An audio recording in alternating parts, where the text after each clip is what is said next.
How's it going, guys? I wanted to show off another project that I've been working on at the same time as like everything else. I've got a lot going on.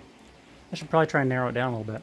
Anyway, here I've got two drones. I have several, but this is a Sky Viper brand, and this is the remainder of the body after I took it apart. Basically what I'm trying to do is, this one I got as a Christmas present a long time ago.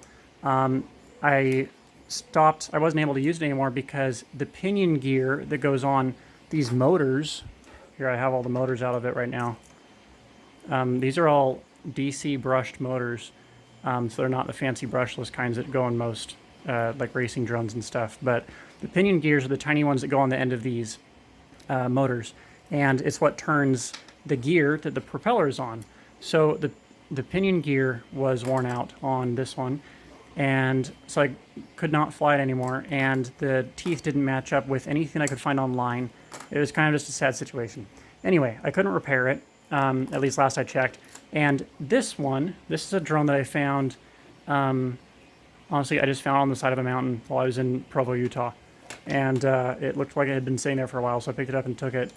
And it was fully intact. I didn't have a remote for it, obviously, but basically what I did is I took out the guts of this one, which are right here. That's the receiver, the lights, the gyro, that's everything. I was a little surprised it all fell on one board, kind of. But, and then I put this receiver, what do you call it, this antenna on it myself because it was having a hard time. That, since I took the guts out of this Sky Viper drone and I crammed them inside this one here. Now, the funny thing about this is that drones don't really have, oh, and then this is the remote for the Sky Viper, which now controls this one.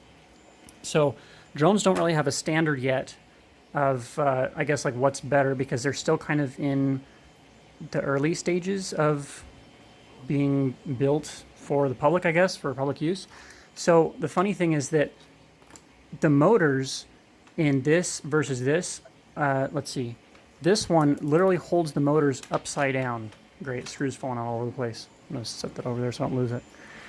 The motors are literally held upside down in this one, and they're held right side up in this one. On this, the motor then turns, the gears are on top, which then turns the propellers. But in this one, the gears are beneath it, which you can see here, ends up turning it so that the propeller can turn on top. So my problem is that this one was programmed to turn itself off if it were ever upside down.